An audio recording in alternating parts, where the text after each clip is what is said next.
শিমলুগুৰিত দিহানাম সংৰক্ষণ মঞ্চ আৰু অসম বৈদিক বৈষ্ণৱ মহাসভাৰ বৈঠকত আঞ্চলিক সমিতি গঠন। লখিমপুৰ জিলাৰ শিমলুগুৰিৰ পানীগাঁও নামঘৰত অসম বৈদিক বৈষ্ণৱ মহাসভা আৰু লখিমপুৰ জিলা দিহানাম সংৰক্ষণ মঞ্চৰ এখন যৌথ সভা অনুষ্ঠিত হয়।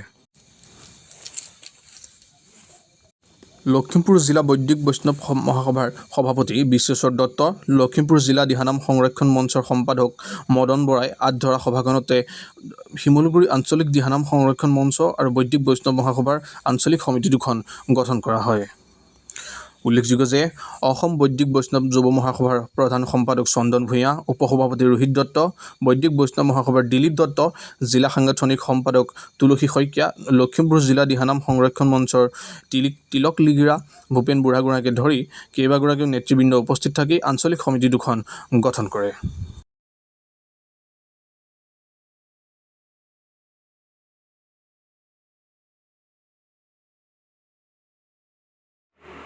এই অনুষ্ঠান জন্ম দিবৰ কাৰণে অসমৰ কেইজনমান প্ৰধান ব্যক্তিৰ লগত 2023 চনৰ জানুৱাৰী মাহৰ 7 আৰু 8 তাৰিখে আমি জাগিৰ উচ্চতৰ মাধ্যমিক বিদ্যালয়ত দুদিনীয়াকৈ মিটিঙত আছো।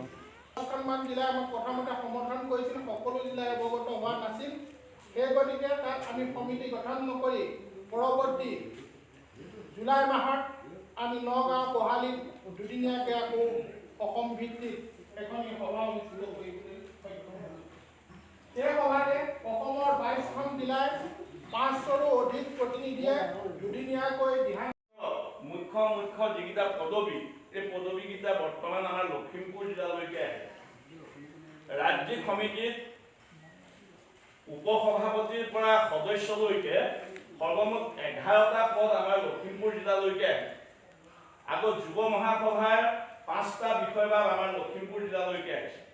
মহিলা মহাসভাৰ উপসভানেত্ৰী আৰু 2গৰাকী কাৰ্যনিৰ্বাহক সদস্য 3 মহিলা মহাসভালৈ আহিছে। গতিকে আমি বিষয়বাদ এটা লৈ যদি আমাৰ এই জিলাখনৰ যিটো সাংগঠনিক ভেটি, এই ভেটিটো যদি আমি সবল নকৰোঁ, আমি যদি একত্ৰিত নহওঁ, তেতিয়াহ'লে আমাৰ এই বৈদিক বৈষ্ণৱ মহাসভা খং ধৰি উঠিবগৈ নোৱাৰিব। গতিকে এইবাৰ বোকাখাত অধিৱেশন অতি সুন্দৰ হৈছে। 27 চনত আমাৰ নিমন্ত্ৰণ হ'ল যোৰহাটত অনুষ্ঠিত হ'ব। গতিকে আমি অসমৰ লগতে লখিমপুৰ জিলাখন